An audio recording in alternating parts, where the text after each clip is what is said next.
बहुत बढ़िया सभी बच्चों को। सभी लोग जो है तैयारी में लगे होइएगा। और आज हम आप लोगों के लिए जो है दूसरा वीडियो लेकर के आए हैं। करंट इलेक्ट्रिसिटी के ऑब्जेक्टिव क्वेश्चन जो है हम लोग बना रहे थे और उसमें आज आगे भी बनाएंगे हम लोग। आप लोग रिवीजन मन लगा करके करते रहिएगा। देखिए, मैं आप लोगों के लिए इतना मेहनत कर रहा हूँ तो आप लोग को भी और मेहनत करना चाहिए। पिछले साल के अपेक्षा जो है इस बार भी रिजल्ट अच्छा से अच्छा लाना है, उससे भी अच्छा लाना है। आपको मेहनत बढ़ाना होगा तभी जा कर के होगा। तो चलिए शुरू किया जाए। आज का दूसरा क्लास हम लोग करंट इलेक्ट्रिसिटी का शुरू करते हैं। ओके, चलिए शुरू किया जाए। तो देखिए, पहला क्वेश्चन जो है आपका कि किसी तार का प्रतिरोध R है। किसी तार का प्रतिरोध आपको दिया हुआ है कितना, R है। इसकी लंबाई बढ़ाकर दुगुनी कर दी जाती है। तार की लंबाई बढ़ा करके कितना कर दिया गया, दुगुना कर दिया गया। तो कहता है कि अब तार का प्रतिरोध कितना हो जाएगा। चॉइस आपको दिया हुआ है कि दुगुना, आधा, अपरिवर्तित, 4 गुना। एक तार का रेसिस्टेंस R है, उसका लेंथ बढ़ा करके डबल कर दिया जाता है, तो उस वायर का रेसिस्टेंस क्या होगा। आपसे पूछा है कि डबल होगा कि हाफ होगा कि अनचेंज रहेगा कि 4 टाइम्स हो जाएगा। इंग्लिश मीडियम के भी लड़के जो हैं सुन करके थोड़ा सा प्रयास करेंगे आप लोग लिखने के लिए। अब देखिए, तो कैसे बनाएंगे। हम लोग पढ़े थे सूत्र एक कि R बराबर रोएल बटा ए होता है। रोएल बटा ए होता है। इससे अगर रिलेशन आप निकालते हैं तो रो तो आपका एक कांस्टेंट है, एल और ए आपका बदलता है। तो आप कहिएगा कि R1 बटा में R2 जो होगा वह L1 बटा में L2 गुणे A2 बटा में A1 के इक्वल होगा। क्लास में भी आप लोग इसको पढ़े होइएगा, अथवा इस सूत्र को आप लोग याद कर लीजिए। R बराबर जो रोएल बटा ए लिखते हैं हम लोग, तो एल का यह R जो है डायरेक्टली प्रोपोर्शनल है, तो L1 बटा L2 लिख देंगे। लेकिन एरिया का जो है यह आपका इन्वर्सली प्रोपोर्शनल है, व्युत्क्रमानुपाती है। तो हम लोग कहेंगे इसको उलट करके कि A2 बटा में A1 के बराबर हो जाएगा। ओके, चलिए अब इसके बाद में देखिए, तार की लंबाई बढ़ा करके दुगुना करें चाहे तिगुना कर दें चाहे 4 गुना कर दें, उसका वॉल्यूम अपरिवर्तित रहता है किसी भी चीज़ का। तो वॉल्यूम जब अपरिवर्तित रहेगा तो वॉल्यूम बराबर जो होता है एरिया इंटू लंबाई होता है। एरिया इंटू लंबाई होता है, यह कांस्टेंट है आपका। तो इससे आपका एक सूत्र बनेगा कि A1 L1 जो होगा वह A2 L2 के इक्वल हो जाएगा। ओके, तब आप इसमें एरिया में इसको भाग लगाइएगा कि A2 बटा A1 का मान क्या होगा। तो यह L2 इधर भाग लगेगा तो यह आपका L1 बटा में L2 आ जाएगा बटा में, और A2 बटा A1 के जगह पर अब यह मान यहाँ रख दीजिए। तो आपका क्या होगा कि R1 बटा में R2 बराबर L1 बटा में L2 का होल स्क्वायर हो जाएगा। ओके, इतना आप लोग गौर कर लिए होइएगा। अब क्वेश्चन पर आइए। चाहे इसी सूत्र को डायरेक्ट ऐसा क्वेश्चन बनाने के लिए आप लोग याद रखिएगा कैसे आया है। एक बार कॉपी में भी उलट करके आप लोग पहले का बैक का पढ़ा हुआ कॉपी देख लीजिएगा। अब चलिए, तो R1 बटा R2 बराबर L1 बटा L2 का होल स्क्वायर हो गया। R1 आपका R दिया हुआ है क्वेश्चन में, तो यहाँ मान रखेंगे तो R हो गया। R2 का मान आपको निकालना है। अब L1 कहता है कि L है तो L स्क्वायर हो गया। L2 आपसे कहा है कि लंबाई बढ़ा करके दुगना कर दिया गया है, तो 12 का होल स्क्वायर करेंगे। तो 12 का होल स्क्वायर जब करेंगे तो 4L स्क्वायर हो जाएगा। ओके, देखिए 12 का होल स्क्वायर करेंगे तो क्या हो गया, 4L स्क्वायर हो गया। तो L स्क्वायर आपका कट जाएगा। अब तिरछा तिरछी आप गुणा करके देख लीजिए, तो R2 बराबर हो जाएगा आपका 4R के बराबर। ओके, इसका मतलब कि तार का प्रतिरोध जो है 4 गुना हो जाएगा, उसका रेसिस्टेंस क्या हो जाएगा, 4 गुना हो जाएगा। तो आप 4 गुना देखिए, 4 गुना यहाँ दिया हुआ है। ओके, तो इसका आंसर आपको डी हो जाएगा। बना लीजिएगा आप लोग। चलिए अगले क्वेश्चन की ओर बढ़ा जाए। इसको मिटा दें। आप लोग वीडियो को थोड़ा सा पॉज करके भी हमेशा लिखते रहिएगा। अब चलिए मिटा देते हैं इसको। पहला क्वेश्चन आप लोग देख लिए, ये बड़ी इंपॉर्टेंट क्वेश्चन है।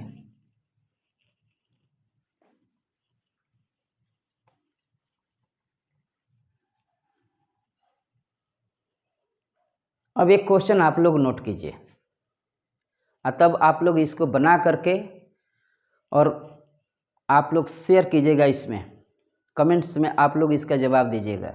सभी बच्चे लिखिए क्वेश्चन। एक तार का प्रतिरोध 10 ओम है।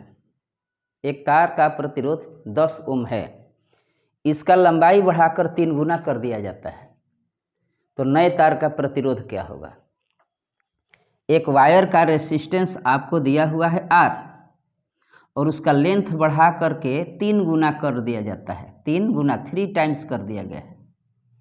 ओके, तो आपको नए तार का प्रतिरोध, नई स्थिति में तार का प्रतिरोध क्या होगा, यही आपको बताना है। कमेंट्स में इसका जवाब आप लोग लिख करके भेजिएगा। चलिए, पिछले भी क्वेश्चन में हम वीडियो में आप लोग को कुछ क्वेश्चन दिए थे, उसका जवाब सभी लोगों ने नहीं दिया है। हम चाहेंगे कि सभी लोग उसका जवाब भी आप लोग दीजिएगा, तब जा कर के हमें और मन लगेगा कि आप लोग भी पढ़ रहे हैं। जवाब देना ज़रूरी है। चलिए दूसरा क्वेश्चन का देखिए, क्वेश्चन क्या कहता है। दूसरा क्वेश्चन है कि 220 वोल्ट और 1000 वाट का एक बल्ब जो है 110 वोल्ट से जुड़ा है, तो बल्ब का कंज्यूम्ड पावर मतलब कि उसमें शक्ति क्या उसकी बतानी है, कि शक्ति क्या होगी, कंज्यूम्ड पावर बताना है आपको। चॉइस दिया हुआ आपको 710 वाट, 750 वाट होगा कि 500 वाट होगा कि 250 वाट होगा कि 1000 वाट होगा।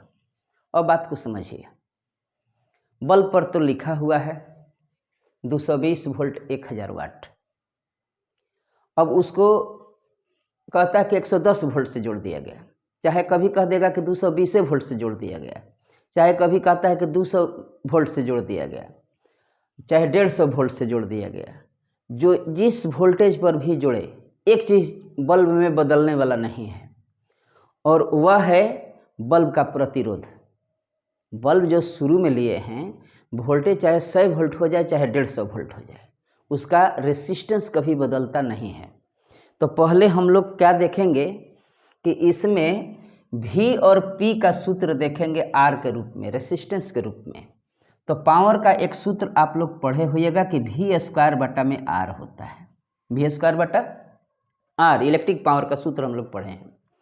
R आपका कांस्टेंट है, यह बदल नहीं रहा है, यह क्या है, कांस्टेंट है, दिया हुआ है। इसका मतलब कि P डायरेक्टली प्रोपोर्शनल है V² का। P डायरेक्टली प्रोपोर्शनल है किसके, V² के, क्योंकि R हमारा क्या है, कांस्टेंट है। अब इससे सूत्र बना लीजिए कि P1 बटा में P2 बराबर हो जाएगा कि V1² बटा में V2² हो जाएगा।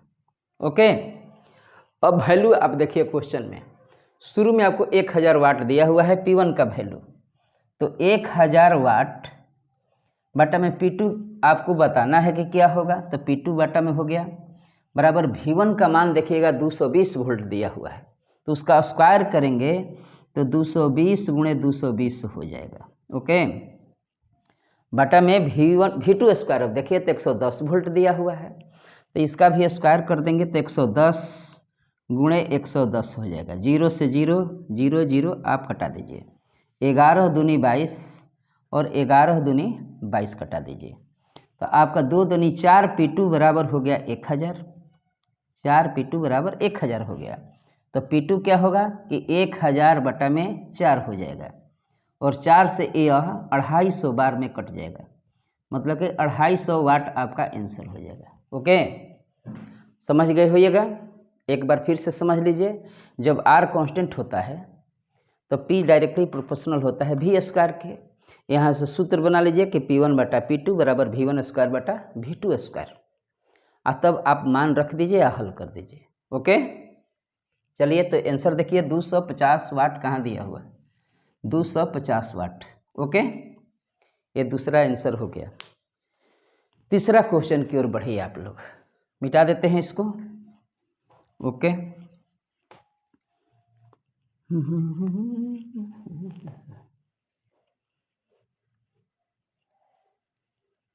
बनाते रहना है आप लोगों को, रेगुलर प्रैक्टिस करते रहिए घर पर। चलिए तीसरा क्वेश्चन देखिए, आपको 1 ओम के, यहाँ के बना दीजिएगा, 1 ओम के 3 प्रतिरोध दिए गए हैं। प्रतिरोध मतलब रेसिस्टेंस होता है। 1 ओम का 3 रेसिस्टेंस आपके पास है। इनके संयोजन का महत्तम प्रतिरोध क्या होगा? मैक्सिमम रेसिस्टेंस आपसे पूछा है। आपसे पूछा है कि मैक्सिमम रेसिस्टेंस आपका क्या होगा, महत्तम प्रतिरोध आपका क्या होगा, जबकि 1 ओम के 3 रेसिस्टेंस आपको दिए गए हैं। माने R1 भी आपका 1 ओम है, R2 भी आपका 1 ओम है, R3 भी आपका 1 ओम है। आपसे कहता है कि मैक्सिमम रेसिस्टेंस क्या होगा, यही आपका क्वेश्चन दिया हुआ है कि मैक्सिमम रेसिस्टेंस बराबर व्हाट है। ओके, अब आप समझिए, हम लोग रेसिस्टेंस का 2 ग्रुपिंग देखे थे। ऐसे तो तीसरा ग्रुपिंग भी आप लोग देखे हैं, लेकिन 2 ग्रुपिंग में एक था ग्रुपिंग आपका सीरीज ग्रुपिंग, और सीरीज ग्रुपिंग के बाद में दूसरा हम लोग देखे होंगे कि पैरेलल ग्रुपिंग होता है, पैरेलल ग्रुपिंग। अब थोड़ा सा गौर कीजिए, सीरीज ग्रुपिंग में इक्विवेलेंट रेसिस्टेंस का मान R1 प्लस R2 होता है 2 रेसिस्टेंस के लिए। आरपी का जो मान होता है वह R1 R2 बटा में R1 प्लस R2 होता है। मान लीजिए कि दोनों रेसिस्टेंस सेम है, तो इसका मान हो जाएगा कि R प्लस R, तो इसका मान तो 2R हो जाएगा। और इसमें हल करेंगे तो देखिए R गुणे R बटा में R गुणे R इंटू R बटा में R1 प्लस R2 होता है, और बटा में R प्लस R, तो यह हो जाएगा कि R स्क्वायर बटा में 2R, एक R कट जाएगा तो यह R बटा 2 हो जाएगा। इसका मतलब कि जब हम लोग पैरेलल में जोड़े हैं तो मिनिमम आया है, कम आया है, और सीरीज में जोड़े हैं तो देखिए ज़्यादा आया है। अब उसी ढंग से सोचिए कि आपसे मैक्सिमम रेसिस्टेंस पूछा है, इसका मतलब कि आपको सीरीज में जोड़ना होगा, और वही आपसे क्वेश्चन में यहाँ पर यदि मिनिमम रेसिस्टेंस पूछ देता तब आपको कैसे जोड़ते अब आपको मालूम हो गया होगा। तब मैक्सिमम पूछा है तो इक्विवेलेंट रेसिस्टेंस सीरीज में हम क्या कहें कि R1 plus R2 plus R3 होता है, कि R1 प्लस R2 प्लस क्या होगा R3, और सबका मान आपको 1 1 1 दिया हुआ है, तो जोड़ दीजिए 1 प्लस 1 बराबर कितना ओम हो जाएगा, तो 3 ओम हो जाएगा। ओके, तो इसका आंसर आपका 3 ओम हो जाएगा। समझ गए होइएगा। देखिए मिनिमम रेसिस्टेंस जब आपको पूछता है कि क्या होगा, 2 रेसिस्टेंस दिया हुआ है और कहता है कि उसका मिनिमम रेसिस्टेंस संयोजन का बताइए, कॉम्बिनेशन से जो बनेगा रेसिस्टेंस निकालना होगा, तो हम लोग कहेंगे कि मिनिमम जब कहेगा तो आपको पैरेलल का ग्रुपिंग का निकालना है सूत्र, और आपसे मैक्सिमम कहता है तो सीरीज वाला निकालिएगा इक्विवेलेंट रेसिस्टेंस का मान। ओके, ये बन जाएगा। आगे क्वेश्चन पर बढ़ा जाए। अब देखिए तो जरा अगला क्वेश्चन देखिए।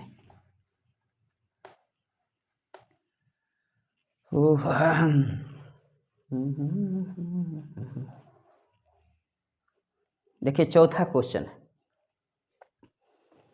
कहता है कि आदर्श वोल्टमीटर का प्रतिरोध होता है। सभी बच्चे शायद इसका क्वेश्चन आप लोगों को मालूम होगा हमारे समझ से कि आदर्श वोल्टमीटर, देखिए पोटेंशियल डिफरेंस मापने के लिए, विभवांतर मापने के लिए आपको 2 यंत्र बनाए गए हैं। एक है वोल्टमीटर और एक है आपका पोटेंशियोमीटर। इन दोनों से जो है वोल्टमीटर इसको कहते हैं, इसको विभव मापी कहते हैं, हिंदी में विभव मापी कहते हैं, और इसका हिंदी आपका वोल्टमीटर हो गया। इन दोनों से हम लोग विभवांतर मापते हैं, पोटेंशियल डिफरेंस मापते हैं। ओके, इसके बाद में आपको इलेक्ट्रिक करंट मापने के लिए भी 2 यंत्र होते हैं। इलेक्ट्रिक करंट मापने के लिए भी 2 यंत्र दिए गए होते हैं, और एक होता है आपका गैल्वेनोमीटर होता है, और दूसरा होता है आपका आमीटर। ये आप लोग को याद होगा। आमीटर को जो है हम लोग श्रेणी क्रम में जोड़ते हैं, सीरीज में जोड़ते हैं, और वोल्टमीटर को जो है हम लोग पैरेलल में जोड़ते हैं। वोल्टमीटर का रेसिस्टेंस बहुत हाई होता है, आमीटर का रेसिस्टेंस बहुत कम होता है। जो भी सीरीज में हम लोग जोड़ते हैं तो उसका रेसिस्टेंस कम होता है, इसका जो होता है हाई होता है, क्योंकि वह पैरेलल में जुड़ता है। अब आपसे कुछ पूछा है क्वेश्चन में कि आदर्श वोल्ट मीटर का प्रतिरोध कितना होता है। तो प्रतिरोध जितना ही उसका अधिक होगा वह उतना ही एक्यूरेट जो है पोटेंशियल डिफरेंस का मेजर करेगा। आपके पोटेंशियोमीटर के तार की लंबाई भी बहुत अधिक होती है, कई एक अनंत होती है, इसलिए इसको आदर्श वोल्ट मीटर भी कहते हैं, आदर्श वोल्ट मीटर भी कहते हैं। मतलब कि आदर्श वोल्ट मीटर का प्रतिरोध आपका अनंत होता है। आप लोग जानते होइएगा इतना बात को, तो ए पर इसमें टिक लगा देंगे। और वही आमीटर कहता कि आदर्श आमीटर का प्रतिरोध कितना होता है। देखिए 5वां क्वेश्चन है, तो आदर्श आमीटर का प्रतिरोध जो होता है वह 0 होता है। इसमें आंसर मार देंगे कि 0 होता है। वोल्ट मीटर में अनंत, आमीटर कहता है तो उसका 0 कहेंगे। ओके, तो चलिए यहाँ तक आप लोग बना लीजिए। नेक्स्ट क्वेश्चन की ओर बढ़ा जाए। सभी बच्चे मन लगा करके पढ़ते रहेंगे। ओके, चलिए मिटा देते हैं। अब नेक्स्ट क्वेश्चन की ओर बढ़ा जाए।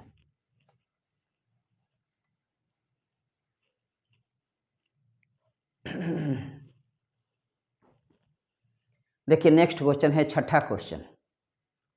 कहता है कि ए और बी के बीच का समतुल्य प्रतिरोध निकालिए।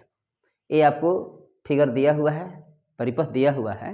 इस परिपथ में कहता है कि ए और बी के बीच का समतुल्य प्रतिरोध क्या होगा।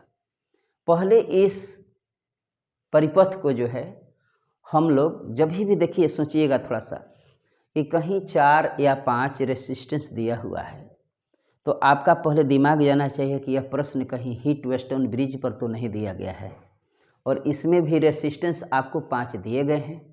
तो उस ढंग से आप लोगों को पहले जोड़ने का प्रयास करना होगा कि व्हीटस्टोन ब्रिज पर कहीं तो नहीं है क्वेश्चन। तो यहाँ पर एक बिंदु मान लेंगे P या यहाँ पर मान लेंगे Q। इसमें टोटल पॉइंट देखिएगा तो एक A है, एक P है, एक Q है, एक B है, 4 पॉइंट है। तो आपको 4 पॉइंट बना लेना है। एक A हो गया, एक B हो गया, एक P हो गया, एक Q हो गया। व्हीटस्टोन ब्रिज पर इसको जोड़ने का प्रयास करेंगे कि जोड़ा जा सकता है कि नहीं। अगर जोड़ा जा सकता है इसका मतलब कि व्हीटस्टोन ब्रिज का प्रश्न हो गया यह। अब देखिए तो A से P के बीच में एक रेसिस्टेंस है। A से P के बीच में एक रेसिस्टेंस आपको जोड़ देना है, उसका मान R है। फिर देखिए आगे कि A से Q के भी बीच में एक है। इस रास्ता से देखिएगा A से Q के बीच में भी एक R है, तो A से Q के बीच में भी एक R जोड़ लेंगे हम लोग। 2 रेसिस्टेंस जुड़ गया। अब देखिए फिर से कि P से B के बीच में, यह B है तो यहाँ भी BA होगा, तो P से B के बीच में भी एक रेसिस्टेंस R है।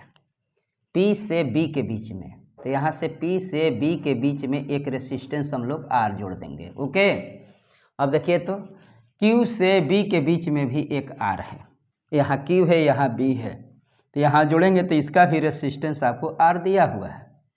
फिर एक देखिए कि P से Q के बीच में एक 5वां रेसिस्टेंस है। P से Q के बीच में एक रेसिस्टेंस हो गया R।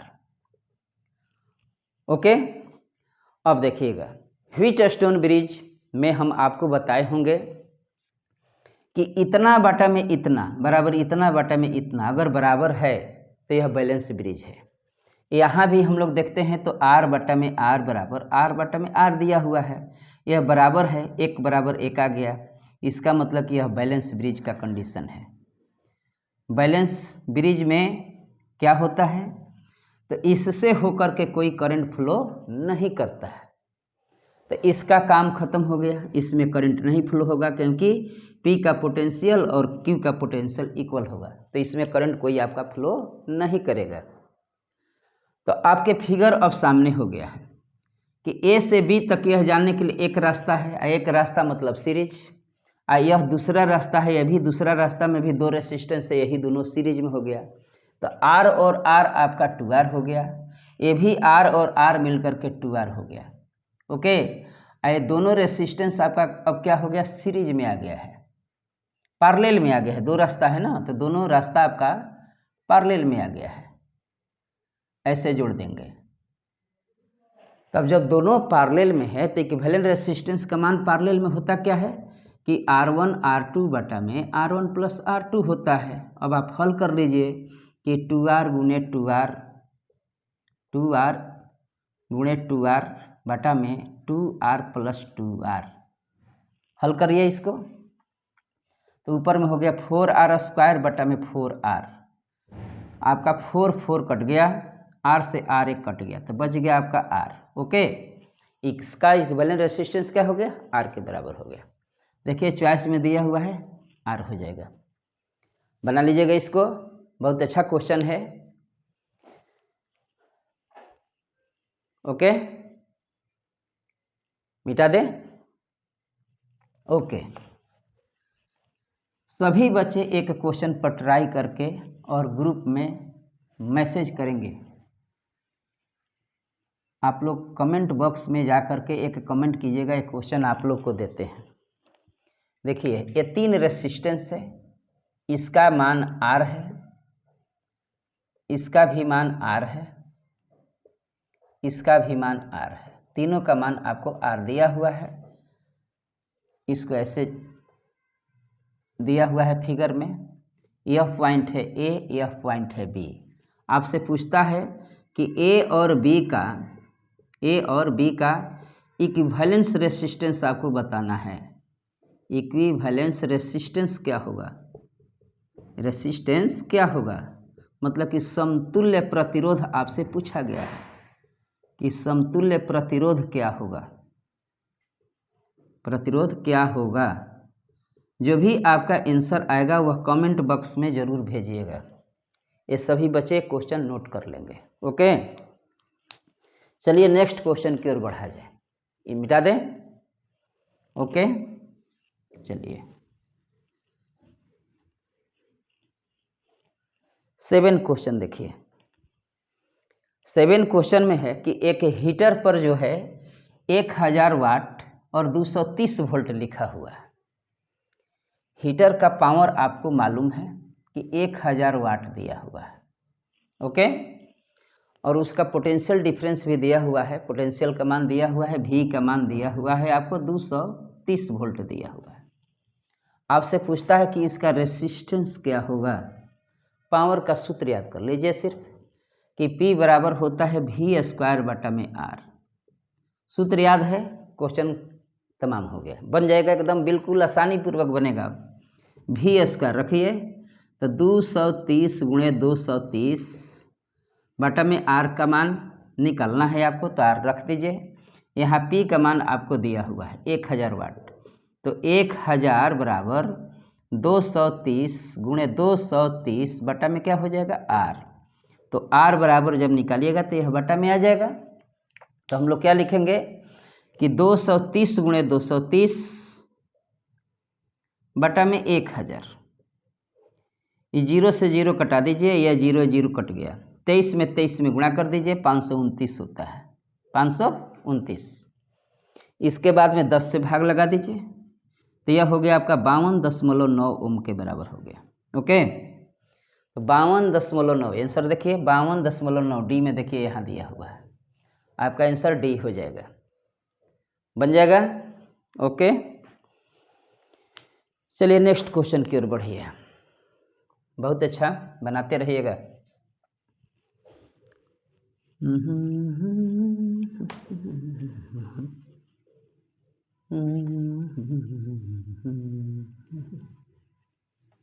देखिए 8वां क्वेश्चन पर आइए। 8 क्वेश्चन आपसे कहता है 100 वाट का हीटर 2 मिनट में कितनी ऊष्मा उत्पन्न करेगा। पावर दिया हुआ है, P बराबर 100 वाट दिया हुआ है। ओके, P का मान मालूम है आपको, टाइम दिया हुआ है, T बराबर 2 मिनट दिया हुआ है। इसको आपको सेकंड में बदल लेना होगा, तो सेकंड में बदलिएगा तो 2 गुने 60 बराबर 120 सेकंड आपका हो जाएगा। इतना बात तो क्लियर हो गया। अब आपको उत्पन्न ऊष्मा का H का सूत्र आपको याद करना है, वो भी पावर के रूप में ही होना चाहिए। तो देखिए एक सूत्र होता है H बराबर I square RT, I square RT होता है। अब पावर का जितना भी सूत्र है आपको याद रहना चाहिए। एक पावर का सूत्र होता है आई भी, इससे एक संबंध भी हम लोग लिखते थे कि पी का यूनिट होता है वाट, इसका यूनिट होता है एम्पियर और इसका यूनिट होता है वोल्ट। तो हम लोग क्या देखें कि वाट बराबर एम्पियर इंटू वोल्ट भी होता है। ये भी आपसे संबंध पूछे जा सकते हैं। तो पी का एक सूत्र आप लोग याद कर लीजिए कि आई भी के बराबर होता है। अभी अभी आपको सूत्र कुछ देर पहले बताए हैं कि वी स्क्वायर बटा आर भी होता है, वी स्क्वायर बटा आर होता है। अब भी का मान यहाँ आई आर रख दीजिएगा तो आई स्क्वायर हो जाएगा, बटा में आर होगा तो आर आर एक कट जाएगा, तो एक सूत्र आपका आई स्क्वायर आर भी निकल जाएगा। तो पावर के 3 सूत्र आपको याद रखने हैं, एक आई भी, एक वी स्क्वायर बाई आर होता है, एक आई स्क्वायर आर भी होता है। अब आप इसमें देखिए कि आई स्क्वायर आर की जगह पर हम लोग पी रख सकते हैं कि नहीं, क्योंकि आई स्क्वायर आर किसके बराबर है, पी के बराबर है। तो यहाँ एच बराबर सूत्र निकल के आ गया आपका पी टी, एच बराबर पी टी। अब केकरा के पी टी हमारा मालूम नहीं है, अब तो समझिए आप लोग। एच बराबर याद रखिएगा पी टी, तो पी के मान दिया हुआ है आपको कितना, 100 वाट, वाट लिख दीजिए। टाइम का मान दिया हुआ है आपको 120 सेकेंड, 120 सेकेंड दिया हुआ है। 120 में और 100 में गुणा कीजिएगा तो आपका 12,000 आ जाएगा, 12,000 वाट इंटू सेकेंड रह जाएगा। और वाट इंटू सेकेंड को हम लोग जूल कहते हैं, इसको क्या कहते हैं, वाट इंटू सेकेंड बराबर होता है जूल, आपको याद रखना होगा ये। तो यह क्या हो गया कि 12,000 जूल हो गया, 12,000 जूल हो गया। अब इसको आप लोग लिख सकते थे कि 12 गुने 10 पर पावर 3 जूल। ओके, अब चॉइस देखिए आप लोग, तो चॉइस में देखिए डी में दिया हुआ है कि 12 गुने 10 पर पावर 3 जूल इसका आंसर हो जाएगा।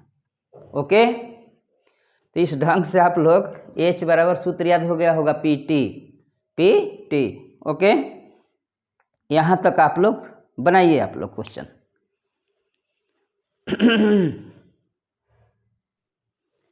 चलिए अब आगे हम लोग बनाया जाए। 8 क्वेश्चन तक हम लोग देख लिए थे। चलिए 9वां क्वेश्चन की ओर आप लोग बढ़िए। देखिए 9वां क्वेश्चन क्या है कि 1 kWh बराबर होता है, 1 kWh, सारा चॉइस आपको जूल में दिया हुआ है, जूल में आपको बताना है। तो गौर कीजिएगा 1 kWh, तो kW मतलब इसको वाट में पहले बदल देंगे, kW को किस में, वाट में, तो कहेंगे कि 1000 वाट हो गया, 1000 वाट।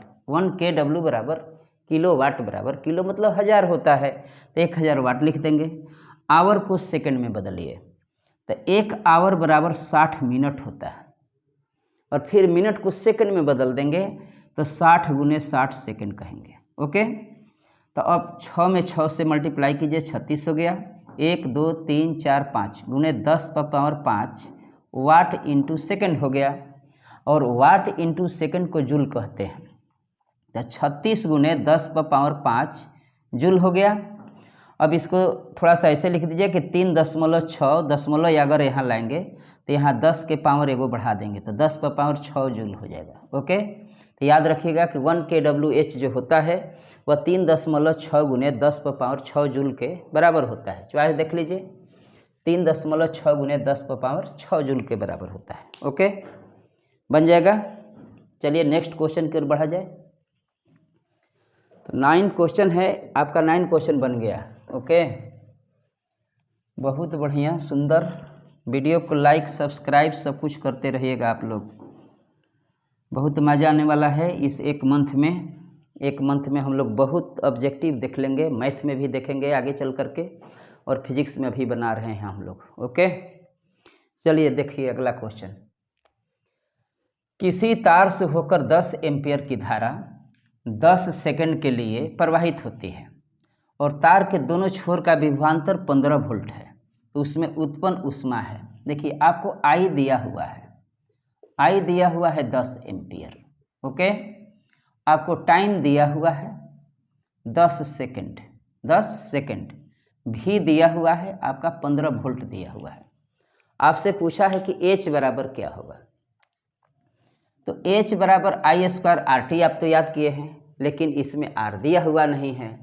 लिख के देख लीजिए कि आई स्क्वायर आर टी होता है। ओके, लेकिन इसको ऐसे भी एक आई को किनारे कर लीजिए, यहाँ आई आर लिख दीजिए, आई इंटू टी लिख दीजिए।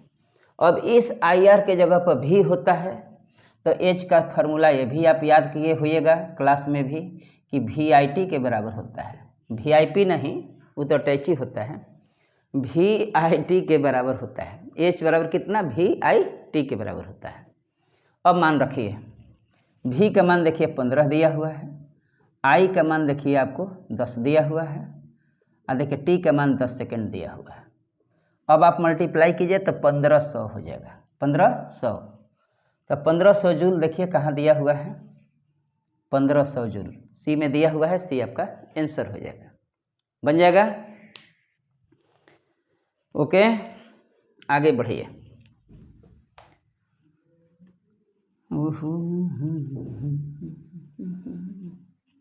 11 क्वेश्चन देखिए। चलिए अब आप लोग 11 क्वेश्चन पर आइए। 10 क्वेश्चन तक हम लोग देख लिए हैं क्वेश्चन। ओके, देखिए 11वां क्वेश्चन आपका है कि 5 ओम प्रतिरोध के, यहाँ पर देखिए 5 ओम प्रतिरोध के तार का विभवांतर जो है 7 वोल्ट है। ओके, तो 20 मिनट में इससे उत्पन्न ऊष्मा क्या होगा, यही आपसे क्वेश्चन पूछा है। ओके, 5 ओम रेसिस्टेंस के वायर का पोटेंशियल डिफरेंस आपको 7 वोल्ट है, तो कहते हैं कि 20 मिनट में इससे कितने हीट प्रोड्यूस्ड होंगे। ओके, चलिए रेसिस्टेंस देखिए दिया हुआ है R बराबर 5 ओम, R बराबर 5 ओम, विभवांतर भी दिया हुआ है आपको 7 वोल्ट दिया हुआ है, टाइम दिया हुआ है आपको 20 मिनट, 20 मिनट दिया हुआ है। तो मिनट में दिया हुआ है तो इसको पहले आप लोग सेकंड में बदलिएगा। तो सेकंड में बदलने के लिए 20 में 60 से मल्टीप्लाई कर देंगे तो 20 गुने 60 सेकंड हो जाएगा, चाहे 6 दूनी 1200 सेकंड आपका हो जाएगा। ओके, अब उत्पन्न ऊष्मा का सूत्र आप लोग यह याद रखिएगा कि वी स्क्वायर बटा में आर इंटू टी होता है। पावर का 3 सूत्र बताए हैं अभी कुछ देर पहले, उसमें टाइम से गुणा कीजिएगा, एच का सूत्र मिल जाएगा। ओके, तो ये वी स्क्वायर बटा आर भी आपका पावर का सूत्र था, उसमें टाइम से हम लोग मल्टीप्लाई कर दिए। मान रखिए वी स्क्वायर, वी का मान 7 दिया हुआ है तो 7 इंटू 7, टाइम का मान 1200, इसके बाद में आर का मान 5, 5 से इसको कटाइए, 5 दूनी 10, 2 गया 5 के 20, 240, मतलब कि 49 गुने 240 जूल आपका आया। अगर आप इसमें गुणा करते हैं 49 में 240 में तो 24 गुणे 49, 9 के 36, 36 आपको कहीं चॉइस में दिया हुआ नहीं है, कैलोरी में दिया हुआ है चॉइस, तो ये तो जूल में हो गया। और सारा चॉइस आपको कैलोरी में दिया हुआ है, तो जब कैलोरी में इसको बदलने के लिए अब क्या करेंगे कि इसमें 4.2 से भाग दे देंगे। ओके, जूल को कैलोरी में बदलने के लिए 4.2 से भाग दे दीजिएगा। ये याद रखिएगा कि जूल को जब कैलोरी में बदलना होगा, जूल को कैलोरी में यदि बदलना होगा आपको, तो उसमें क्या कीजिएगा कि जूल वाला में जितना आंसर आया होगा उसमें 4.2 से आपको भाग दे देना है। ओके, तो किस में बदल जाएगा, कैलोरी में बदल जाएगा। अब दशमलव यहाँ से हटाइए 4.2 में से तो ऊपर 10 हो जाएगा। अब कटाइए 7 7 49, 7 6 42 और 6 चौके 24, 40 बार में कट गया तो 7 चौक 28 हो गया, 28 पर 2 0, इतना कैलोरी हो गया। ओके, 2800 कैलोरी आपका इसका आंसर होगा। ये बहुत ही इंपॉर्टेंट क्वेश्चन है, इसका आंसर तक याद रखिएगा कि 2800 कैलोरी आता है। ओके, ये 2800 कैलोरी वाला क्वेश्चन जो है आपको परीक्षा में भी आया हुआ मिलेगा, 2-3 बार आया हुआ है, इसलिए इसका आंसर भी आप लोग याद रखिएगा तो बहुत अच्छा रहेगा। चलिए अगला क्वेश्चन की ओर बढ़ा जाए। 11 हो गया, 12 क्वेश्चन पर आइए।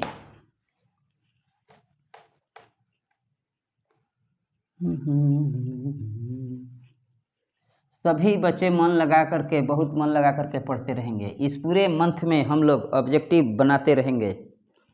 ओके, विद्युत परिपथ की शक्ति होती है, तो देखिए शक्ति के फॉर्मूला पावर के हम 3 सूत्र बताए हैं, एक आई भी बताए हुए हैं। ओके, एक वी स्क्वायर बटा में आर भी आपको बताए हुए होंगे, तो ये भी आपको देखना है। एक आई स्क्वायर आर भी होता है, तो तो ये पावर के 3 फार्मूला आपको याद रखना चाहिए। ओके, अब इसमें से देख लीजिए कि V और R के रूप में लिखा हुआ है, तो V²/R में दिया हुआ है। ये तीनों फार्मूला आपको बैक में भी बताए हुए हैं, उससे विद्युत परिपथ की शक्ति आपको मालूम हो जाएगी। ओके, चलिए आगे बढ़ा जाए, मिटा दें।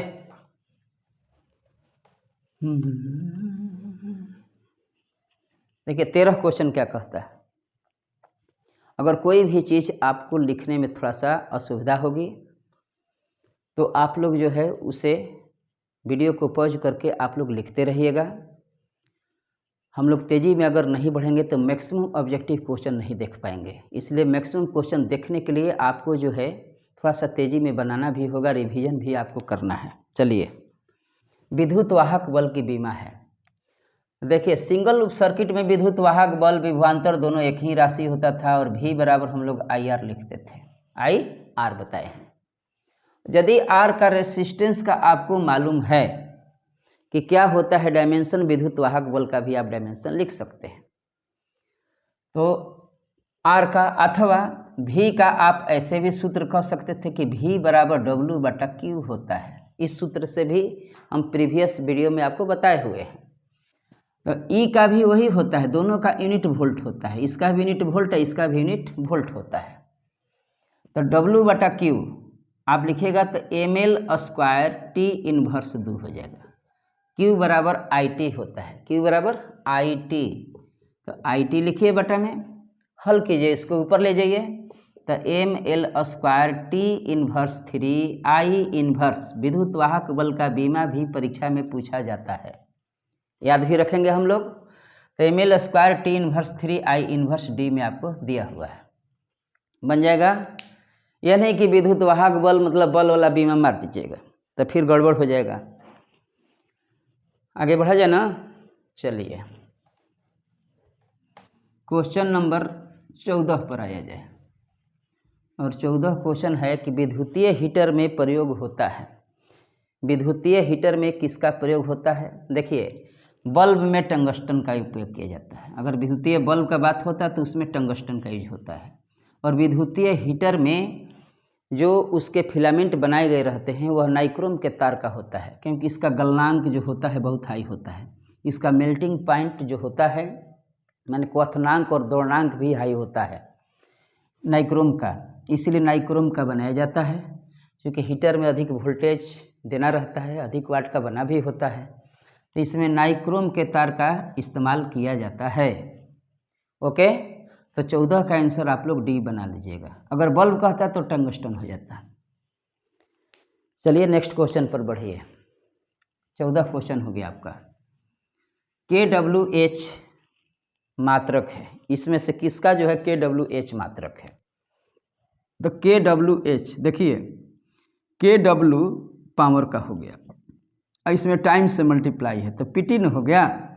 अब P का भी सूत्र आपको बताए हैं I²R, यहाँ T लिखा हुआ है तो इसको तो H कहते हैं। तो हीट हो गया, heat is a form of energy, और एनर्जी का मात्रक होता है, तो हीट भी दे देगा तो वो ठीक है, एनर्जी दिया तो वो ठीक है, वर्क डन दिया तो वो ठीक है। तो KWH किसका मात्रक है? एनर्जी का मात्रक है। Heat is a form of energy. Okay, अब आप लोग जो है एक कमेंट बॉक्स में हमको बताइएगा कि KW किसका मात्रक है, KW किसका मात्रक है। ओके, सभी बच्चों को बताना है कि KW किसका मात्रक है। चलिए मिटा दें। तो आज का क्लास जो है हम लोग यहीं तक देखेंगे, फिर अगले क्लास में हम लोग और नए क्वेश्चन लेकर के हम आप लोग के लिए जल्द से जल्द आएंगे। रेगुलर वीडियो जो है देखते रहिए और बनाते रहिए। सभी क्वेश्चन को आप लोग लिख लीजिए। बच्चों को, सभी बच्चों को बहुत बहुत धन्यवाद। मन लगा करके पढ़िए, अच्छे नंबर के लिए आप लोग को पढ़ना होगा। फिर दोबारा जो है IAC में पढ़ने के लिए घर के गार्जियन नहीं कहेंगे। और 1 माह का बात है, 1 माह हम लोग को बहुत मेहनत करना होगा। ओके, तो चलिए आज के लिए इतना ही।